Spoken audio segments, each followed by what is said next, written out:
Okay. तर आजच्या या लाईव्हमध्ये आपण डिस्कस करणार आहोत जी युनिव्हर्सिटी ऑफ लक्झमबर्ग आहे, त्यामध्ये ॲप्लिकेशन प्रोसेस चालू झालेली आहे आजपासून. ठीक आहे. आणि ती प्रोसेस चालू राहणार आहे 24 मार्चपर्यंत. ठीक आहे. म्हणजे जवळ-जवळ 1 महिना म्हणजे 2 महिने म्हणू शकतो आपण जवळ-जवळ. 2 महिने ही प्रोसेस चालू राहील. ठीक आहे. बॅचलर्ससाठी, मास्टर्ससाठी सुद्धा आणि जे डॉक्टरेटचे जे प्रोग्राम्स आहेत त्याच्यासाठी सुद्धा. ओके. आपण आणखी थोडं 5-1 मिनिट वेट करू. ठीक आहे. तुम्हाला तोपर्यंत काही क्वेश्चन्स असतील तर नक्की विचारा तुम्ही मग. सब्जेक्ट्स आहेत, बरेच आहेत, सगळेच आहेत. मी जस्ट आता आणखी काही 4-5 लोकांना मे बी जॉइन होऊ द्या. आपण युनिव्हर्सिटीच्या साईटवरच जाऊ डायरेक्ट आणि तिथं डायरेक्ट प्रॅक्टिकली चेक करू. कोणते-कोणते प्रोग्राम्स आहेत, काय-काय क्रायटेरिया आहे, ॲप्लिकेशन प्रोसेस काय आहे, ठीक आहे, स्कॉलरशिप्स वगैरे आहेत का? ह्या सगळ्या गोष्टी आपण त्याच्यावरच चेक करू. ठीक आहे. बस ड्रायव्हरसाठी मी व्हिडिओ ऑलरेडी बनवलेला आहे. माझ्या चॅनलवर व्हिजिट करा तुम्ही. तुम्हाला रील मिळून जाईल. बस ड्रायव्हिंगमध्ये काय-काय अपॉर्च्युनिटीज आहेत त्या मी ऑलरेडी डिस्कस केलेल्या आहेत. ठीक आहे. आणि काय रिक्वायरमेंट आहे स्पेशली जर्मनीमध्ये. लक्झमबर्गमध्ये तर अवघडच आहे.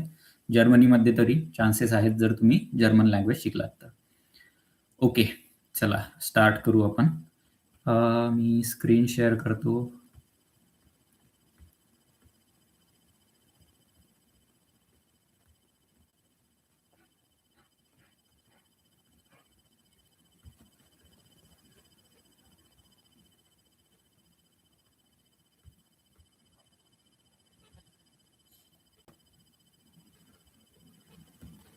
ओके. तर बघा, ही आहे university of लक्झमबर्गची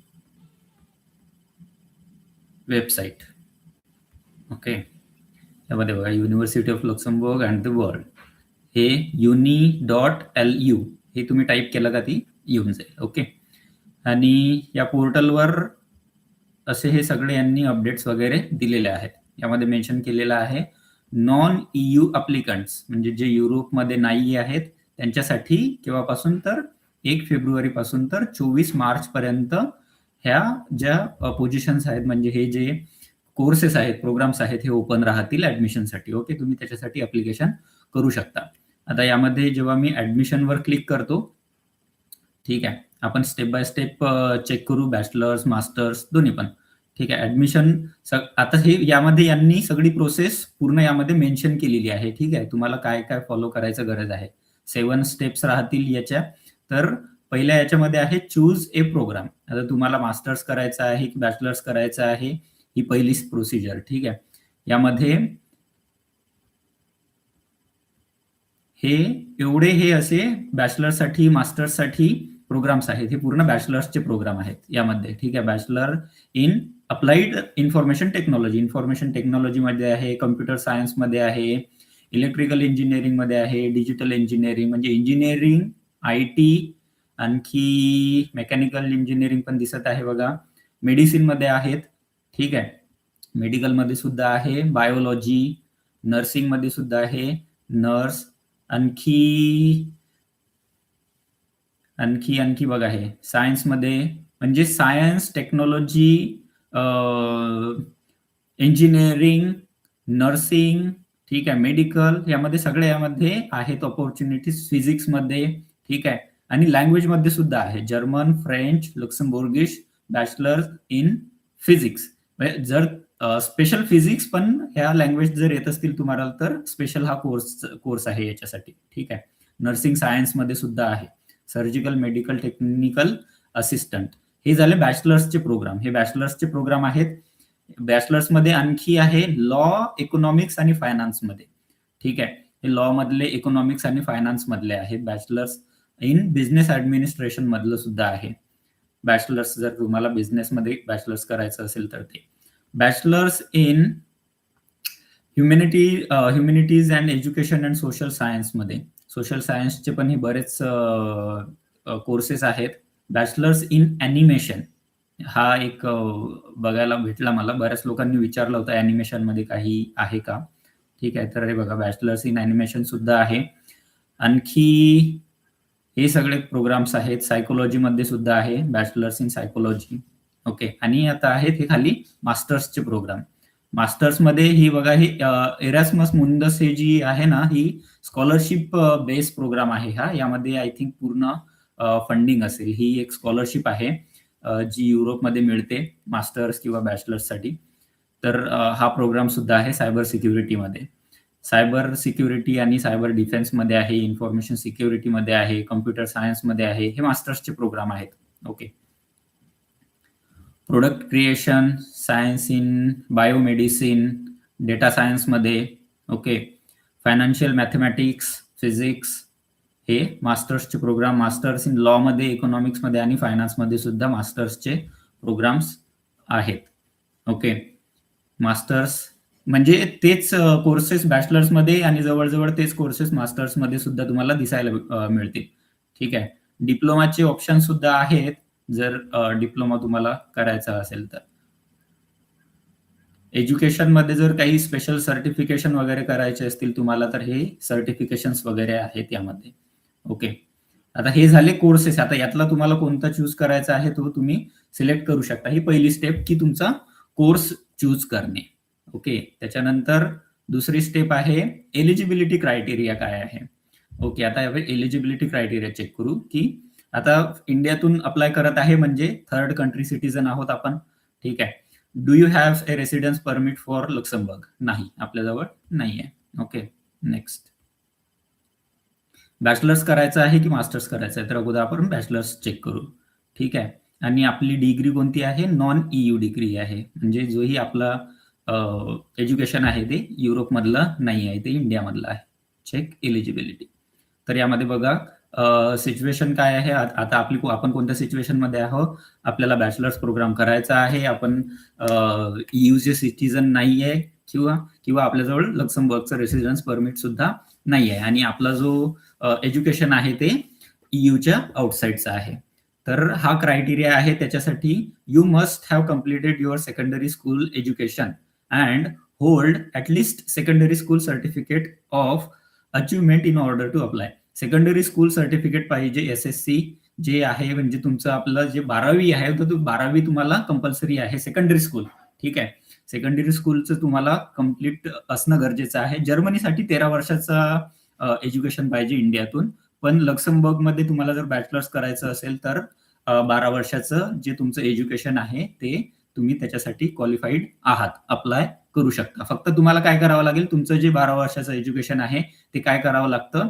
G ministry of education आहे म्हणजे बघा लक्झमबर्ग मिनिस्ट्री ऑफ एज्युकेशन यांच्याजवळून तुम्हाला ते तुमचं जे सर्टिफिकेट आहे ते काय करून घ्यावं लागतं? रेकग्नाइज करून घ्यावं लागतं की हे 12 वर्षाचं जे आहे ते याच्याशी एलिजिबल आहे मी, असं ते एक लक्झमबर्गच्या मिनिस्ट्रीला तुम्हाला ते अप्लाय करून रेकग्नाइज करून घ्यावं लागतं. याच्यासाठी जवळजवळ आय थिंक 1-2 आठवडे लागू शकतात. आता मे बी पीक टाइम आहे, बरेच विद्यार्थी अप्लाय करत असतील तर थोडा जास्त टाइम सुद्धा लागू शकतो. हा एलिजिबिलिटी क्रायटेरिया आहे.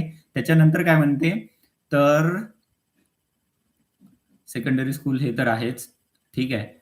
Proof of language. तुम्ही जर कोणता कोर्स चूज करत आहात त्याच्यावर डिपेंड करते. मग तुमचा जर कोर्स स्पेसिफिक लँग्वेजमध्ये असेल, जर्मनमध्ये असेल, फ्रेंचमध्ये असेल किंवा लक्झमबुर्गिशमध्ये असेल तर तुम्हाला ती लँग्वेज प्रूव्ह करावी लागेल. पण जनरली बॅचलर्सचे कोर्सेस आता आपण चेक केलं त्यामध्ये बरेच इंग्लिश टॉट प्रोग्राम्स होते. तर त्याच्यासाठी तुम्हाला IELTSचा जो B2 लेवलचं आहे सर्टिफिकेट ते दाखवावं लागेल. B2 लेवलचं सर्टिफिकेट म्हणजे जवळजवळ तुम्ही 6.5 किंवा 7 जर असला तुमचा स्कोअर IELTS मध्ये, 7चा जर बँड तुम्हाला मिळाला तर फारच चांगलं तुम्हाला ऍडमिशन मिळण्याचे तुमचे चान्सेस वाढतील. ठीक आहे. डेडलाईन ह्या इथं आहेतच. आता डेडलाईन म्हणजे हे जी 1 जुलैची डेडलाईन आहे ही कशाची आहे? तुम्हाला अगोदर अप्लाय तुम्ही करणार आणि जर तुम्हाला ऍडमिशन लेटर मिळालं तर तुम्हाला बाकीचे हे डॉक्युमेंट 1 जुलैपर्यंत सबमिट करायचे आहेत. ठीक आहे. If your application is accepted, your admission letter sent by email will outline the next step. You will need to apply for the temporary authorization to stay from the ministry of home affairs, general department of immigration. म्हणजे Germany याच्यामध्ये लक्झमबर्गमध्ये तुम्हाला थांबण्यासाठी तुम्हाला हे जे ministry of home affairs आहे यांची काय घ्यावं लागेल, परमिशन घ्यावं लागेल. म्हणजे आता ही परमिशन केव्हा देणार, जेव्हा तुमच्याजवळ युनिव्हर्सिटीचं ऑफर लेटर असेल तेव्हा ही मिनिस्ट्री तुम्हाला थांबण्याची परमिशन देईल, जेवढा तुमचा कोर्सचा टाइम आहे तेवढ्या टाइमसाठी. ओके. आणि याच्यामध्ये बघा, अप्लाय करण्यासाठी तुम्हाला ते स्टेचं तर पाहिजेच, पण तुम्हाला मग तुमचं हे एवढे फंड्स दाखवायचे आहेत. ठीक आहे, एवढे फंड्स दाखवावे लागतील तुम्हाला. आणि या मिनिस्ट्रीकडून तुम्हाला ऍक्सेप्टन्स मिळण्यासाठी ऑफर लेटरच्या वेळेस हे दाखवण्याची गरज नाहीये. ठीक आहे, पण जेव्हा तुम्हाला ऑफर लेटर मिळेल, तुम्हाला जेव्हा इथं यायचं असेल तेव्हा तुम्हाला हे एवढी अमाऊंट दाखवायची आहे. आता या कोर्ससाठी जेव्हा तुम्हाला ऍडमिशन मिळेल ना, तेव्हा माझ्या मते तुम्हाला इंडियातून एखादी स्कॉलरशिप मिळून जाईल, तुम्ही जर प्रयत्न केला तर.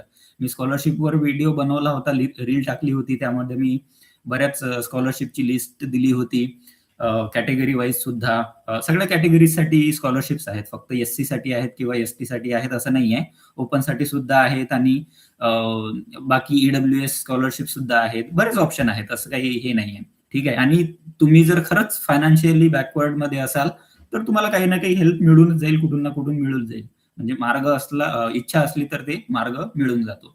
ठीक आहे, तर ही तुम्हाला केव्हा दाखवायची आहे, ही एवढी अमाऊंट ही तुम्हाला ऍडमिशन मिळाल्यानंतर जेव्हा तुम्ही विजासाठी अप्लाय कराल, म्हणजे इथे येण्याची परमिशन घ्याल, तेव्हा तुम्हाला ते लागणार आहे.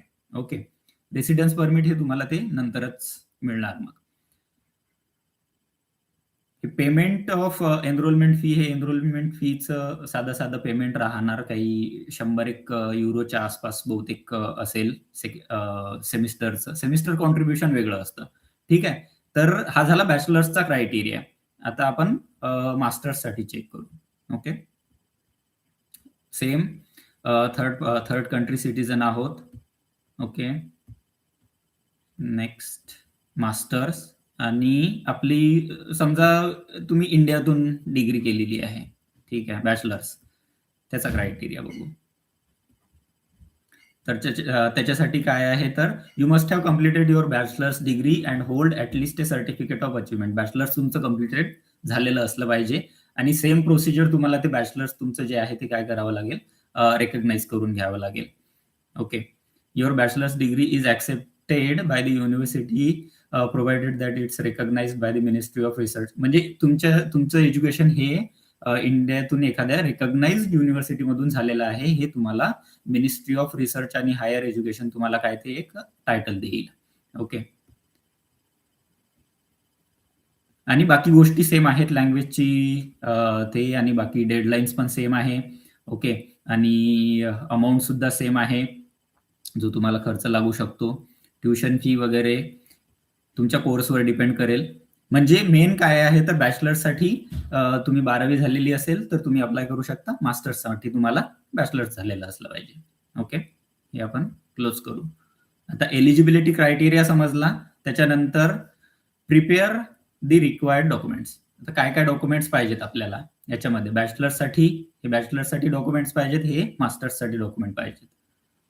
अच्छा, मी या स्क्रीनवर आहे, मला एक वेळेस चेक करू दे आहेत की नाही, की कोणी आहे की नाही लाईव्ह मध्ये, की सगळे निघून गेले. अच्छा, आहेत. ओके,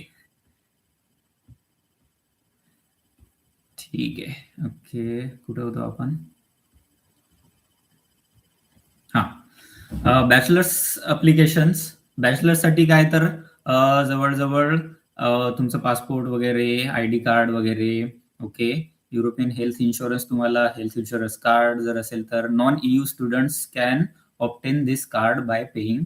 तुम्हाला नॉन EU जर आहात तर तुम्हाला काय ते पे करावं लागेल, required fee in they arrive in Luxembourg. ह्या गोष्टी कशा, तुम्ही इथं आल्यानंतर तुम्हाला ते अप्लाय करायचं आहे ते. कॉपी ऑफ युअर सेकंडरी, म्हणजे जेही तुमचे अगोदरचे क्वालिफिकेशन आहे ते सगळं तुम्हाला लागणार आहे. जर तुम्हाला बॅचलर्सला अप्लाय करायचं असेल तर तुमचे 12वीचे वगैरे सर्टिफिकेट येते वगैरे लागतील. ओके. आणखी मेन गोष्टी मी सांगतो, यामध्ये मी सांगतो तुम्हाला काय काय लागणार आहे. तुमचं पासपोर्ट, तुमचं बॅचलर्सला अप्लाय करत असाल तर तुमचं 12वीचं सर्टिफिकेट. ओके. तुम्ही जर काही कोर्सेस केलेले असतील तर त्याचं, तुम्ही काही सेमिनार्स वगैरे अटेंड केलेले असतील तर ते सर्टिफिकेट तुम्ही ऍड करू शकता. तुम्हाला लेटर ऑफ मोटिवेशन म्हणजे तुम्हाला का बरं लक्झमबर्गच का बरं, हीच युनिव्हर्सिटी का बरं, हाच कोर्स का बरं, हे एक असं प्रॉपर लेटरमध्ये मेन्शन करावं लागतं. आणि ते अप्लाय करायच्या वेळेस तुम्ही ही सर्वात महत्वाची गोष्ट आहे. लक्षात ठेवा बरं. लेटर ऑफ जे मोटिवेशन लेटर जे असतं ते डिपेंड करतं की तुम्हाला ती ऍडमिशन मिळणार की नाही मिळणार. ठीक आहे, तुमचा एज्युकेशनल क्रायटेरिया, तुमचं बॅकग्राऊंड, ह्या गोष्टी तर आहेतच. तो एक बेसिक हे झाला. पण मोटिवेशन लेटरवर ते एकदम चेक करतात की नेमकं तुमचं मोटिवेशन काय आहे. मग जर तुमचं अगोदरच थोडं मागं पुढं जरी असलं, कमी जास्त जरी असलं, तरी यामध्ये जर तुम्ही चांगलं सांगितलं की मला का बरं लक्झमबर्गमध्येच करायचं आहे, हाच कोर्स का बरं, फ्युचर प्लॅन काय आहे, ठीक आहे, ह्या गोष्टी जर तुम्ही तुमच्या स्टोरीमधून, तुमच्या पर्सनल एक्सपिरियन्सेस मधून जर सांगितलं, तर तुम्हाला ऍडमिशन मिळण्याचे चान्सेस वाढतात मग. ठीक आहे, असं कॉपी पेस्ट कुठूनही कोणाजवळूनही जे स्टँडर्ड फॉर्मॅट असतात ते बनवून नाही घ्यायचं, ते कॉपी नाही करायचं. स्वतःचं ते पर्सनल असलं पाहिजे. तुमची ती पर्सनल स्टोरी असली पाहिजे. ठीक आहे, तेव्हा ते वाचणाऱ्याला युनिक वाटतं. नाही तर मग तेच ते मोटिवेशन लेटर वाचून ते पण लोक बोर झालेले असतात. ठीक आहे, तर हेच. आणि मास्टर्ससाठी तुमचं जर बॅचलर्स आहे तर बॅचलर्सचे तुम्हाला काय लागणार ते ट्रान्सक्रिप्ट वगैरे ही एक ऍडिशनल स्टेप त्यामध्ये हे करावं लागेल. ट्रान्सक्रिप्टला अप्लाय करण्यासाठी इंडियामध्ये तुम्ही चेक करू शकता युनिव्हर्सिटीमध्ये. तुमची जी युनिव्हर्सिटी आहे त्या युनिव्हर्सिटीच्या साईटवर जाऊन तुम्ही ट्रान्सक्रिप्टसाठी अप्लाय करू शकता. त्याची काही फी राहते. ती फी पे केल्यानंतर तुम्हाला तुमच्या जेवढ्याही मार्कशीट्स आहेत त्या युनिव्हर्सिटीला पाठवाव्या लागतात. आणि ती मग युनिव्हर्सिटी तुमची एक ट्रान्सक्रिप्ट बनवून तुम्हाला ते क्लोज्ड एनव्हलप मध्ये देते. तुम्हाला 4 ट्रान्सक्रिप्ट पाहिजेत, 5 ट्रान्सक्रिप्ट पाहिजेत, जेवढ्या पाहिजेत तेवढ्या ते तुम्ही त्यामध्ये ते फी भरून ते मागवू शकता. कोणत्या कोणत्या युनिव्हर्सिटीज डायरेक्टली पण देतात, म्हणजे जशी तुम्ही डिग्री कंप्लीट करता तसं. जर तुमची युनिव्हर्सिटी देत नसेल तर त्याच्या युनिव्हर्सिटीच्या साईटवर जाऊन तुम्ही स्पेशली चेक करू शकता. ओके. आणि याच्यानंतर येत आहे याच्यामध्ये लँग्वेजचा पण क्रायटेरिया आहे. जसं मी सांगितलं, IELTS जर तुमच्याजवळ असेल आणि 7चा वगैरे बँड जर असेल, 7च्या आसपासचा, तर फार फार चांगलं होईल. ठीक आहे, हे बघा यामध्ये काय सांगितलेलं आहे. Letter of motivation in some cases. In in in some cases म्हणजे जनरली कशात राहतं, मास्टर्ससाठी मोटिवेशन खूप गरजेचं असतं. मोटिवेशन लेटर काय आहे ते गरजेचं असतं. बॅचलर्ससाठी सुद्धा आहेच. हे प्रत्येक कोर्सनुसार डिपेंड करेल. जसं आपण आता कोर्स चेक केला होता, त्या कोर्सनुसार तुमचा कोर्स कोणता आहे त्याच्यावर डिपेंड करेल तुम्हाला सपोर्टिंग डॉक्युमेंट्स कोणते कोणते पाहिजेत. ओके, हे झालं डॉक्युमेंटची लिस्ट. आता तुमच्याजवळ डॉक्युमेंट्स तयार झाले, तुम्ही सगळे डॉक्युमेंट्स रेडी केले, त्याच्यानंतर आहे प्लॅटफॉर्मवर अकाउंट बनवणे. ओके, ऍडमिशन पोर्टलवर. हे ऍडमिशन पोर्टलवर जायचं. हे मी बाकी टॅब्स आहेत ते बंद करतो. ओके, ऍडमिशन पोर्टलवर जायचं. इथं फर्स्ट तुम्ही पहिल्यांदा एनरोल करत आहात. यामध्ये प्रोग्राम वगैरे सिलेक्ट करण्याचे ऑप्शन आहेत. मग बॅचलर्स किंवा मास्टर्स, आपण सध्याचं बॅचलर्स सिलेक्ट करू. Third country national applicant. तुमच्याजवळ रेसिडेन्स परमिट आहे का? नाही. आणखी you hold school diploma, yes. त्याच्यानंतर स्टडीज तुम्हाला काय, have you obtained the equivalent level Luxembourgish qualification framework for your high school diploma. हे मिनिस्ट्री ऑफ नॅशनल, जे मी सांगितलं ना, ministry of national education of Luxembourg, त्यांच्याकडून जे इक्विव्हॅलन्स लेटर मिळतं, म्हणजे तुमचं जे इंडियातली स्टडी आहे ती इक्विव्हॅलंट आहे लक्झमबर्गच्या 12 वर्षाच्या म्हणजे डिप्लोमाच्या स्टडीसाठी. ठीक आहे, आपल्या इकडचं हायस्कूल सर्टिफिकेट तर लक्झमबर्गचं ते जवळजवळ त्याला डिप्लोमा कन्सिडर केलं जातं त्याला. ओके, तर सध्याच आपण इथं येस कन्सिडर करू, कारण पण ते तुम्हाला अप्लाय करावं लागेल आणि तुम्हाला मिळाल्यानंतर तुम्ही ते इथं सबमिट करावं लागेल. ठीक आहे, फुल टाइम स्टडीज कंटिन्यू. आणि याच्यामध्ये बघा, मग आता हे तुम्हाला फॅकल्टी ऑफ, यामध्ये तुम्हाला तुमचा कोर्स कोणता सिलेक्ट करायचा, ठीक आहे, कोणत्या याच्यासाठी तुम्हाला ऍडमिशन पाहिजे, हे सगळे प्रोग्राम्स यामध्ये आहेत. Okay, university of Luxembourg centre,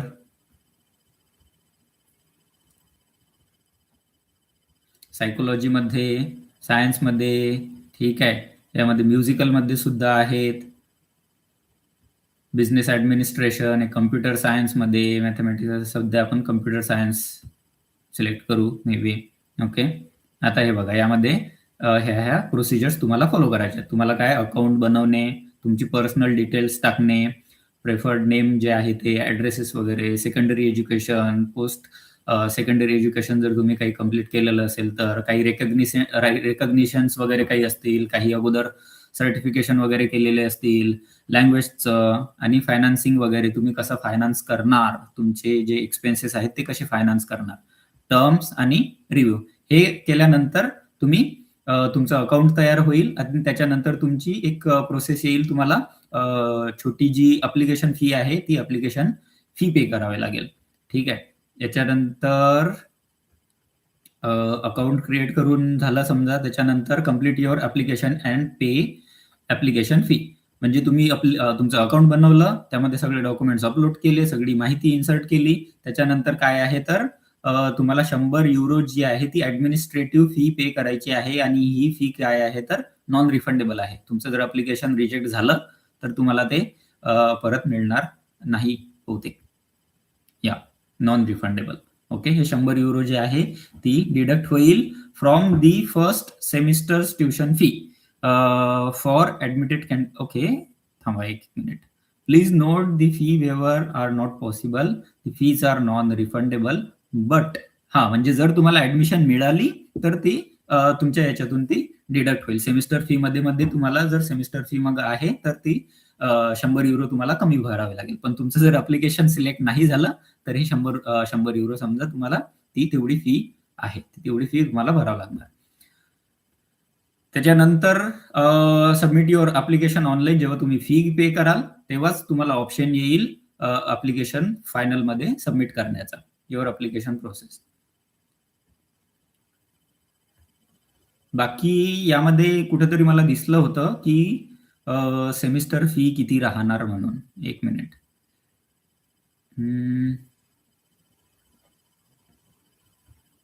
कुठं गेलं?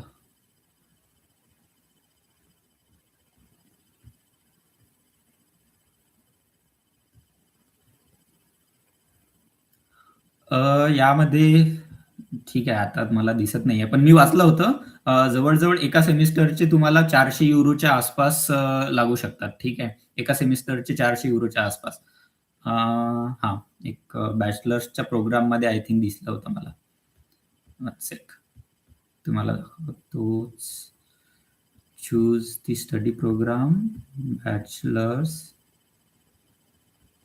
ऍडमिशन ते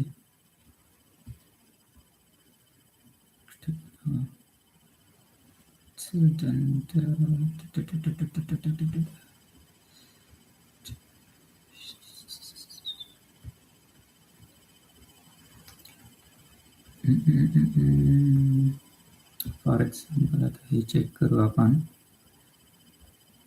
हे बघा, तर एक प्रोग्राम सिलेक्ट केला मी, bachelor in applied information technology. यामध्ये ओव्हरव्ह्यू, हा प्रोग्रामचा ओव्हरव्ह्यू आहे, लॉन्च केव्हा झालेला होता वगैरे, हे ते, किती सेमिस्टर राहणार, 6 सेमिस्टर, 3 वर्ष, कोणत्या कोणत्या लँग्वेजमध्ये आहे, फ्रेंचमध्ये पण आणि इंग्लिशमध्ये सुद्धा. ठीक आहे. आणि ऍडमिशन काय आहे तर याची बघा, याची डेट बघा 15 जुलै पर्यंत आहे, 15 जुलै 2026 पर्यंत. ठीक आहे. ही EU सिटीजनसाठी अच्छा, ओके, नॉन EU वाल्यांसाठी तीच आहे, 24 मार्च पर्यंत. आणि फी बघा इथं 400 युरो पर सेमिस्टर, एका सेमिस्टरचे 400 युरो. आणि यामध्ये 3 वर्षाचा हा प्रोग्राम आहे, फुल टाइम प्रोग्राम. आणि पार्ट टाइम सुद्धा काही असतात, त्याच्यासाठी तुम्ही स्पेशल काही कोर्सेस असतात, म्हणजे स्पेशल जर काही प्रोग्राम्स असतील तर पार्ट टाइमचे पण ऑप्शन आहेत. तुम्ही स्टडी करता करता, जॉब करता करता सुद्धा काही कम्प्लीट करू शकता, तुम्ही चेक करू शकता यावर. ठीक आहे. प्रोग्राम मध्ये जर चेक केलं तर प्रोग्राम बद्दल ही डिटेल्स दिलेली आहे, काय तुम्हाला यामध्ये शिकवल्या जाणार, कसं कसं स्ट्रक्चर राहील. ठीक आहे. कोर्स कोड हे पहिल्या सेमिस्टरमध्ये काय, तर पहिले किती क्रेडिट्स मध्ये राहतील, कोणत्या मॉड्यूलला किती क्रेडिट्स आहेत, ह्या सगळ्या गोष्टी यामध्ये आहेत. ठीक आहे. टोटल 8, याला 4. मोबिलिटीमध्ये university of Europe with Erasmus.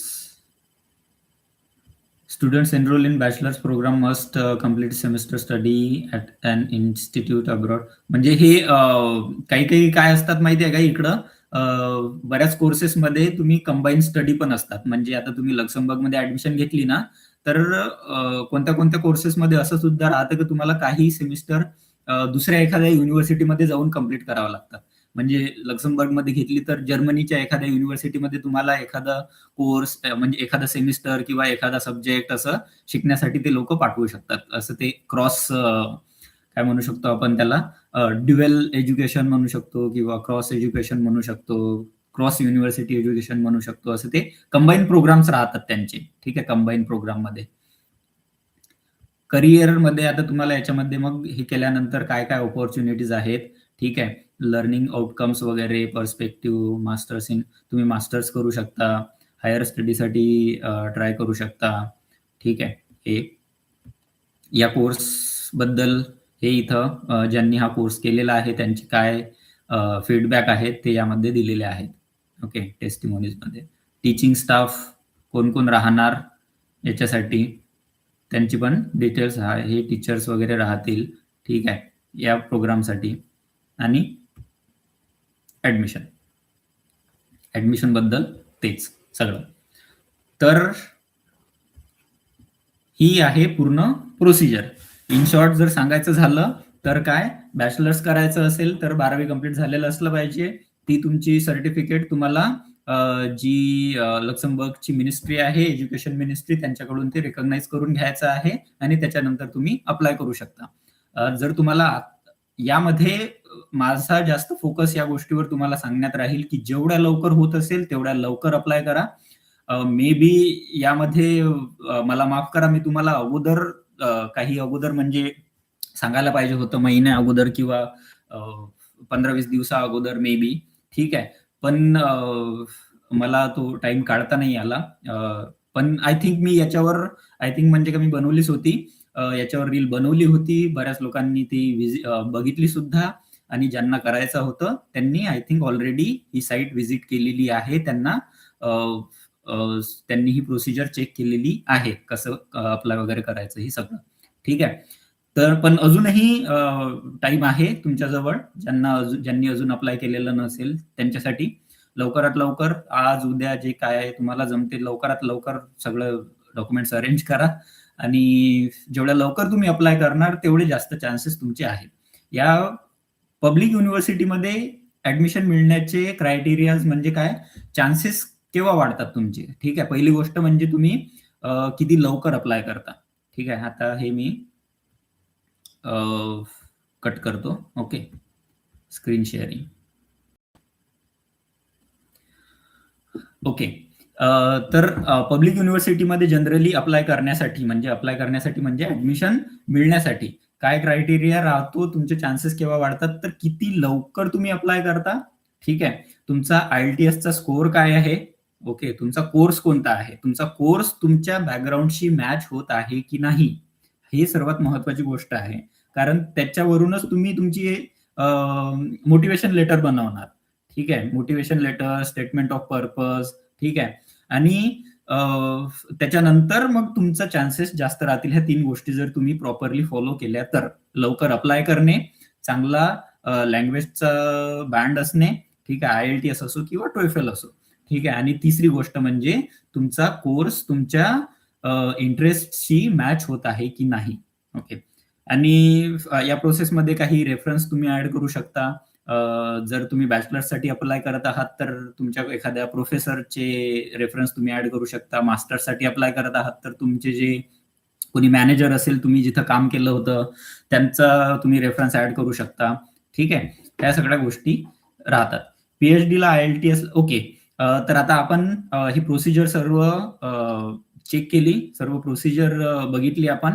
आता आपण जे कमेंट्स आलेले आहेत त्या कमेंट्सला तुम्ही आता तुमच्या कमेंट्स, तुम्हाला काही डाऊट्स आहेत तर देऊन तुम्ही टाका यामध्ये आता. ओके,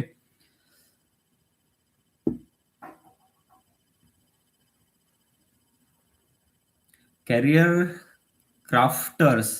क्राफ्टर्स, सॉरी मला आयडिया नाही आहे याच्याबद्दल, मी पण इन्फॉर्मेशन काढून तुम्ही मला पर्सनली एक मेसेज करून ठेवा, करिअर क्राफ्टर माझ्या फेसबुकला करा किंवा इन्स्टाला करा. ठीक आहे. मी याच्याबद्दल मला सध्या जास्त इन्फॉर्मेशन नाही आहे. अर्धवट माहिती देऊन काही फायदा नाही. ओके.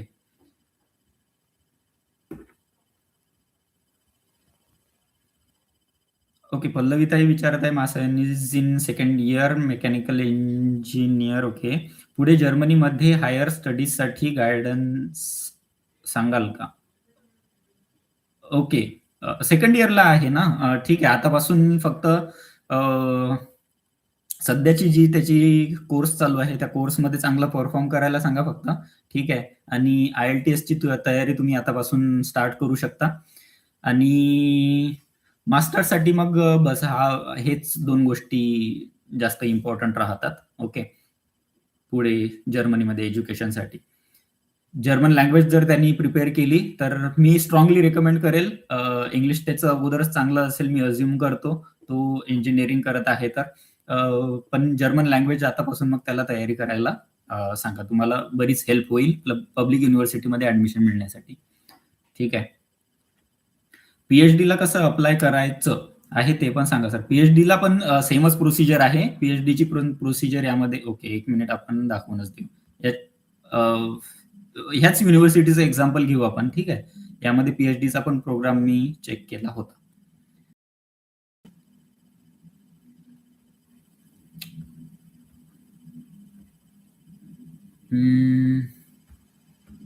एक मिनिट आता मी एक्झॅक्ट ते लोकेट करायला पण आहे स्टडी. ठीक आहे. डॉक्टरल प्रोग्राम हे बघा. Your PhD your journey research and impact admission process scholars and programmes. PhD ची ऍडमिशन प्रोसेस ही अशी आहे. एलिजिबल आहात की नाही चेक करणे. डिप्लोमा लँग्वेज रिक्वायरमेंट B2 लेवलची तुम्हाला लँग्वेज. ओके. जो पण लँग्वेजमध्ये तुमचा कोर्स म्हणजे ज्या पण लँग्वेज मध्ये तुमची स्टडी असेल त्या लँग्वेजमध्ये. You must have completed masters degree. तुमचं मास्टर्स झालेलं असलं पाहिजे. ओके. आणि नेटिव्ह लँग्वेज तुम्हाला पाहिजे. B2 लेवल म्हणजे जवळजवळ ते कन्सिडर केल्या जाते चांगली लेवल समजा प्रोफिशियन्सी चांगली आहे. ओके. आता यामध्ये फॉर जर्मन और French you have completed Luxembourg school system. हे जर्मन आणि या लोकांसाठी आहे जे नॉन EU सिटीजन्स आहेत किंवा रेसिडेंट्स आहेत जसे इंडियातून आहेत समजा तर त्यांच्यासाठी क्रायटेरिया हा वेगळा आहे. पण मास्टर्स कंपल्सरी आहे आणि English B2 level. Okay. IELTS. यामध्ये हे बघा हे प्रोग्राम्स आहेत यामध्ये. आता इन्स्टिट्यूट सायन्समध्ये टेक्नॉलॉजीमध्ये हेल्थमध्ये इकॉनॉमिक्समध्ये तुम्ही यावर जेव्हा सर्च कराल ना तुम्हाला बरेच प्रोग्राम्स दिसतील. आणि तुमच्या याच्यासाठी सुपरवायझरची लिस्ट सुद्धा आहे. कोणते कोणते सुपरवायझर्स अवेलेबल आहेत. त्यामध्ये ही सुपरवायझर्सची इथं लिस्ट मिळेल प्रत्येक फॅकल्टीनुसार. प्रत्येक फॅकल्टीनुसार सुपरवायझरची लिस्ट आहे. त्याच्यासाठी अप्लाय करणे चेक करणे सुपरवायझरसाठी. ठीक आहे. आणि मॅनेजमेंटमध्ये लॉ मध्ये हे बघा बरेच ऑप्शन्स आहेत. डॉक्टरेटमध्ये सुद्धा बरेच ऑप्शन्स आहेत. Engineering science. Okay. History philosophy law economics management. मला मॅनेजमेंटमध्ये थोडा इंटरेस्ट आहे तर माझ्या इंटरेस्टनुसार चेक करू आपण थोडं. ओके. तर हे बघा हे सुपरवायझर्स आहेत यामध्ये. हा बेंजामिन बेल्स मायर जर्मन दिसत आहे. ठीक आहे. हे इंग्लिश यांची प्रोफाईल आता सिंपल राहते. डॉक्टरेटसाठी बघा डॉक्टरेटची प्रोसिजर काय राहते. जर्मनीमध्ये तर वेगळी आहे इकडं वेगळी आहे. तुमच्या कोर्सनुसार म्हणजे तुमच्या स्टडीनुसार रिसर्च फील्डनुसार तुम्हाला यामधला कोणताही जो सुपरवायझर आहे तो सिलेक्ट करायचा आहे. त्याची प्रोफाईल तुम्हाला इथं दिसेल. तो तुमच्या इंटरेस्टची त्याची प्रोफाईल मॅच होते की नाही ते चेक करायचं. आणि एक मस्त त्याला चांगला मग मेल टाकायचा. तिथं मेल सेंड करण्याचा ऑप्शन आहे. सेंड ईमेल डायरेक्टली त्याचा मेल ID मिळतो इथं. ठीक आहे. इथून तुम्ही डायरेक्टली त्याला मेल करू शकता. सरळ सरळ त्याचा इथं मेल आयडी आलेला आहे. डायरेक्टली तुम्हाला त्याला मेल करायचा आहे की तुम्ही असं असं आहात, तुम्ही हे हे केलेलं आहे, ते ते केलेलं आहे, तुम्हाला हे करायचं आहे. तुमच्याजवळ काही सॅम्पल असेल तुमच्या प्रिव्हियस रिसर्चचा, जसं तुम्ही मास्टर्समध्ये जर काही रिसर्च केलेली असेल, थेसिस वगैरे, तर त्याचे सॅम्पल्स तुम्ही त्याला लिंक वगैरे अशी काही शेअर करू शकता. डायरेक्टली आपली हेच नाही करायची, म्हणजे पूर्ण काय म्हणतो थेसिस त्याच्यावर अपलोड नाही मारायची, फक्त एक कुठंतरी शेअर ड्राईव्ह मध्ये सेव्ह करून घ्यायची, त्याची लिंक हे करायची, त्याला ती लिंक वगैरे सेंड करायची, तुमचा इंटरेस्ट वगैरे सांगायचा. आणखी रेफरन्सेस वगैरे. ओके. तुमचे मास्टर्स मधले जे प्रोफेसर होते, समजा थेसिस ज्यांनी तुम्हाला हेल्प केली असेल, तुम्हाला चांगला रेफरन्स देऊ शकतात, त्यांच्याकडून काही रेफरन्सेस. तर ह्या व्यक्तीला तुम्ही कसं इम्प्रेस करता त्याच्यावर डिपेंड आहे तुम्हाला तो मास्टर्स प्रोग्राम मिळणार की नाही मिळणार. आणि त्याच्यानंतर मग बाकीची प्रोसेस जवळजवळ सिमिलर राहते, एवढे काही चेंजेस राहत नाही. एक वेळेस तुम्हाला ह्या प्रोफेसरनी अप्रुव्हल दिलं की मग तुम्ही युनिव्हर्सिटीमध्ये अप्लाय करू शकता त्या अप्रुव्हल सोबत. ओके.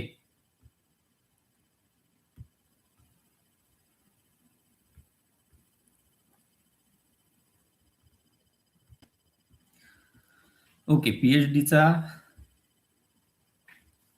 हा IELTS पण लागेल, आणि IELTS लागेल. मीडियम ऑफ इन्स्ट्रक्शन जे आहे, मी तरी जनरली रेकमेंड नाही करणार. लोक IELTS ला एवढं का बरं घाबरतात मला समजत नाही. ठीक आहे. म्हणजे अ, काही ना काही ऑप्शन शोधत राहतात लोक की IELTS ला कसं हे करावं, बायपास करावं. ठीक आहे. पण एवढी अवघड नाही आहे IELTS. जर तुम्ही प्रिपरेशन केली ना, 1 महिना करा किंवा 2 महिने, तुम्हाला एकदमच तुम्ही बेसिक पासून किंवा स्टार्ट करत आहात, तर जास्तीत जास्त 2 महिने लागतील. पण द्या, IELTS द्या, चांगला स्कोअर असू द्या, त्यामध्ये तुम्हाला बराच फायदा होईल त्याचा. ठीक आहे. मीडियम ऑफ इन्स्ट्रक्शन काही काही कोर्सेसला चालते.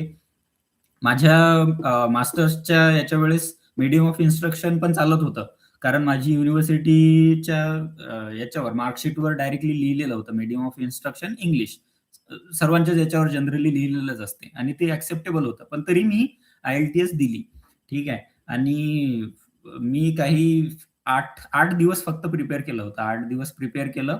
8 दिवस प्रिपेअर म्हणजे काय, फक्त स्ट्रक्चर समजून घेतलं होतं, आणि माझा 6.5चा स्कोर होता तो. 8 दिवसाच्या याच्यावर तो आला होता. म्हणजे एवढं अवघड नाही आहे. तुम्ही जर मास्टर्स करत आहात, तर बॅचलर्स पर्यंत आपण 12वी पासून तर हे 4 वर्ष, म्हणजे जवळ-जवळ 6 एक वर्ष आपण इंग्लिशच्या संपर्कात, म्हणजे इंग्लिश आपण डेली याच्यात अभ्यासात आपण यूज करत आहे. तर काय राहतं, फक्त तुम्हाला ते स्ट्रक्चर समजून घेणं महत्वाचं आहे. रीडिंग, रायटिंग, स्पीकिंग, लिसनिंग, यामध्ये तुम्हाला ते प्रॅक्टिस महत्वाची आहे त्यामध्ये. त्यात थेअरीचं असं जास्त एवढं हे नाहीये. तुम्हाला प्रॅक्टिस महत्वाची आहे. एसे लिहत राहणं, ऐकत राहणं, ठीक आहे, बोलत राहणं, हे प्रॅक्टिस आहे फक्त. थोडं-थोडं जर तुम्ही प्रिपेअर केलं ना, तर चांगला स्कोर येऊ शकतो. 1 महिना जर प्रिपेअर केलं, तर 7च्या वर तुम्हाला स्कोर येऊ शकतो. ठीक आहे. म्हणून IELTSला एवढं घाबरण्याचं काम नाहीये. मास्टर्स नंतर जॉब शोधायला किती मंथ्सचा स्टे आहे? जर्मनीमध्ये 18 महिन्याचा पोस्ट स्टडी वर्क व्हिसा मिळतो, आणि 18 महिने तुम्ही थांबू शकता. 18 महिने तुम्हाला जॉब शोधण्यासाठी व्हिसा मिळतो. समर इंटेक्स पण असतात. फक्त विंटर इंटेक्स नाही, समर इंटेक्स सुद्धा असतात.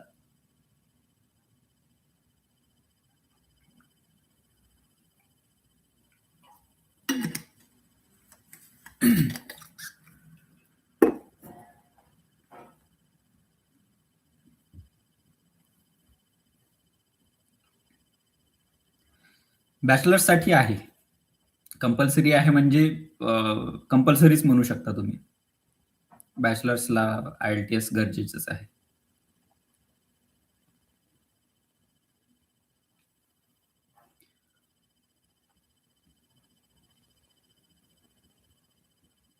ओके.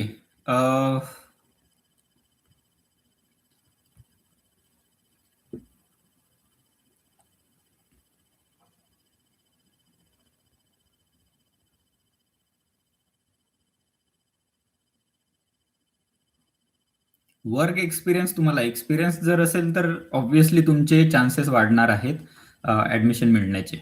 ठीक आहे, वर्क एक्सपिरियन्स असेल तर तुमचे ऍडमिशन मिळण्याचे चान्सेस जास्त आहेत.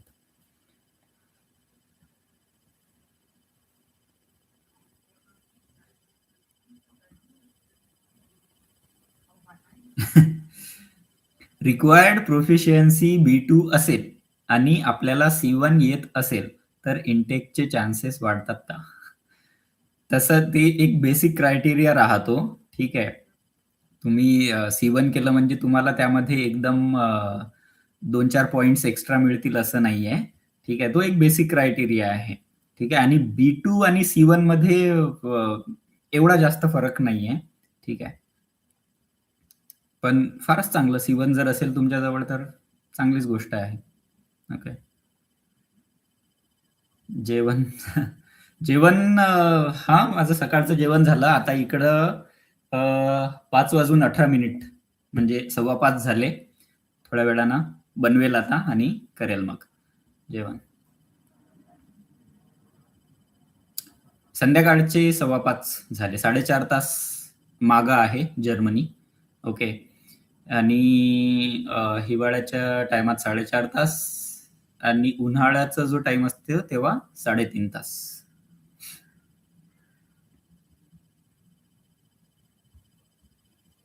मास्टर्ससाठी सुद्धा जवळजवळ सगळ्या गोष्टी सेमच राहतात. फक्त मास्टर्ससाठी काय तर तुमचं बॅचलर्सचा परफॉर्मन्स चेक केला जातो. बाकी एवढा डिफरन्स राहत नाही. तुमचा जर एक्सपिरियन्स असेल तर तो तुम्हाला फायदा देतो मास्टर्समध्ये. ओके.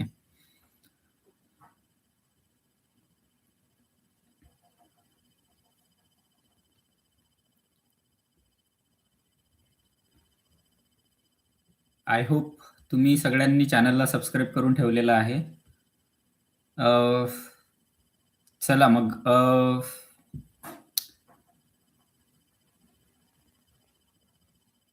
IT मध्ये जॉब मार्केट आहे.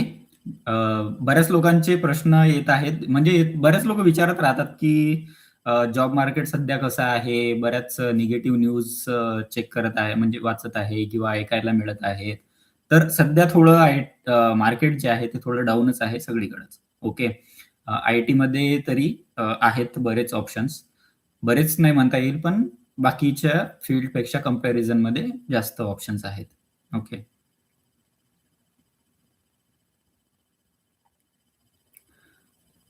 CGPA 6.8 आहे, तर रिस्क घेऊ का? MTech in electronics. बॅचलर्सचा तुमचा CGPA 6.8 आहे. ठीक आहे, घेऊ रिस्क म्हणजे आता यामध्ये एवढं काय आहे? जीवाची तर हानी नाही होणार आहे ना. 100 युरोचा आता आहे समजा, 100 युरो. पण ठीक आहे, ते वर्थ आहे हे रिस्क. जर तुम्हाला मिळाली तर काही सांगता येत नाही ना.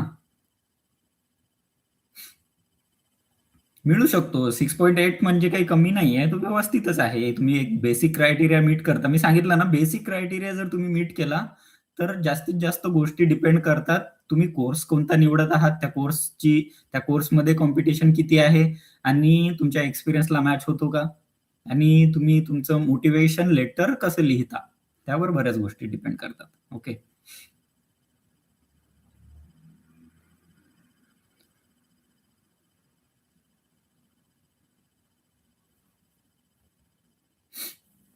Can you please repeat all important documents for masters in data science as per university site? I need recognition of bachelor's, which is after acceptance. Just please clarify any important process. Recognition you need before applying. Okay, I mean while applying, you need that. If you are applying for bachelor's, you need the recognition for your 12th from Ministry of Education before you apply, I mean during the application process. Okay. And for masters as well. Okay, if I'm not wrong. One sec.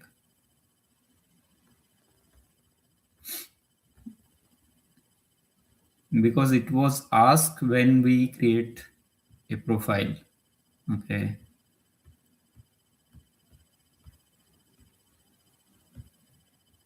and all other documents are like your SOP, letter of recommendation, or of IELTS, okay, your financials, complete your application to process fee, check eligibility criteria, okay, yeah, one sec. You're talking about masters, right?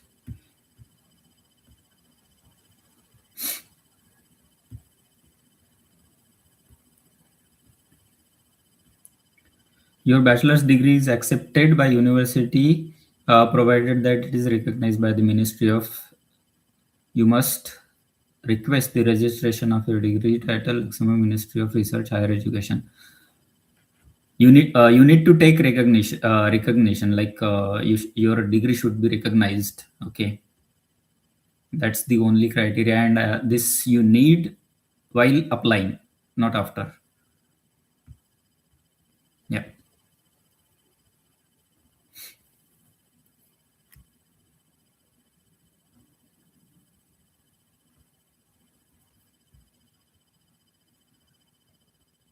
Okay.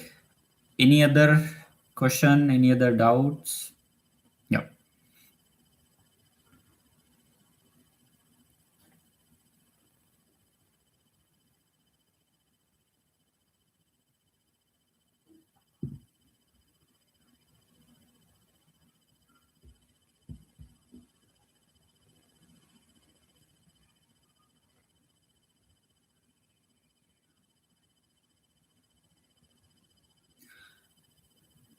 On and okay.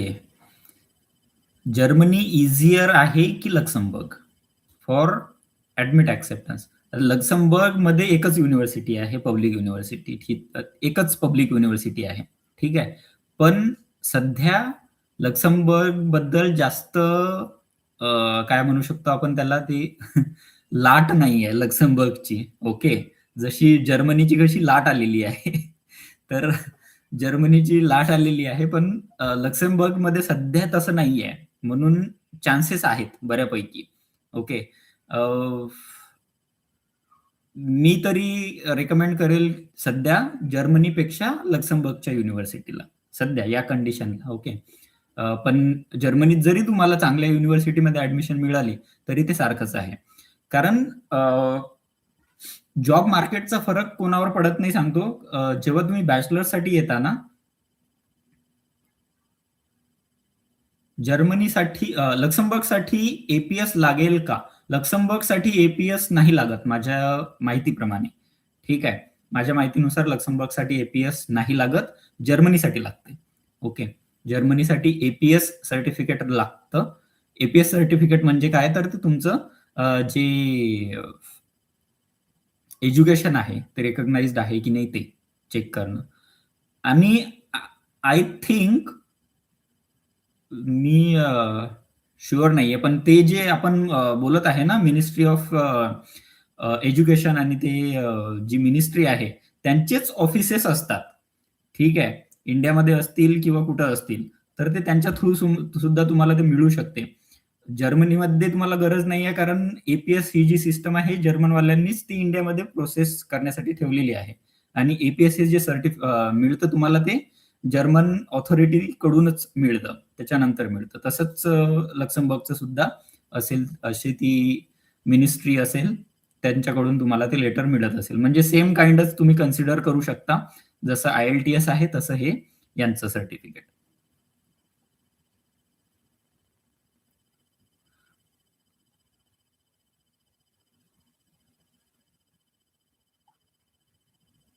जर्मनीमध्ये, हा, तो आपण point त्यावर discuss करत होतो की जर्मनीमध्ये easier आहे का लक्झमबर्गमध्ये. जसं मी सांगितलं, लक्झमबर्गमध्ये फक्त एकच युनिव्हर्सिटी आहे, म्हणून तिथं ऑप्शन्स जास्त नाही आहेत, ऑप्शन्स थोडे कमी आहेत. ठीक आहे, पण जर्मनीमध्ये तुम्हाला बरेच ऑप्शन्स आहेत, बऱ्याच पब्लिक युनिव्हर्सिटीज आहेत, बऱ्याच प्रायव्हेट युनिव्हर्सिटीज सुद्धा आहेत. प्रायव्हेट युनिव्हर्सिटीमध्ये तुम्हाला फीज थोडी जास्त लागू शकते, पब्लिक युनिव्हर्सिटीमध्ये तीच जवळजवळ 400 युरोच्या आसपास महिन्याची सेमिस्टर कॉन्ट्रीब्युशन तुम्हाला पे करावं लागेल. ओके, तर नेहमीप्रमाणे आपण 1 तास. मी जास्त वेळ देऊ शकत नाही, ठीक आहे, कारण बाकी पण गोष्टी असतात. ओके. चला तर धन्यवाद, तुम्ही लोकांनी जॉईन केलं. एक काही सेकंद मी थांबतो, जर कोणाचा शेवटचा काही क्वेश्चन आला तर. ओके. तर अशी प्रोसिजर आहे. मी रिकमेंड कोणत्याही कंट्रीमध्ये जाण्याचा सर्वात चांगला जो मार्ग असतो तो असतो एज्युकेशनसाठी जाण्याचा. ठीक आहे. म्हणून आता तुम्ही स्वतःसाठी चेक करत आहात किंवा तुमच्या मुलांसाठी चेक करत आहात, तर सर्वात महत्वाची गोष्ट म्हणजे मुलांच्या शिक्षणावर लक्ष द्या. ओके. बाकी तुम्हाला त्याचा मोबदला मिळेल. शिक्षणाला जर तुम्ही महत्त्व दिलं, तर तुम्हाला त्याचा चांगलाच मोबदला मिळेल, बाकी गोष्टींना देण्यापेक्षा. आता बाकी गोष्टी काय आहेत, काय नाहीत, ते मला एवढं तुम्हाला सांगण्याची गरज नाहीये. ओके.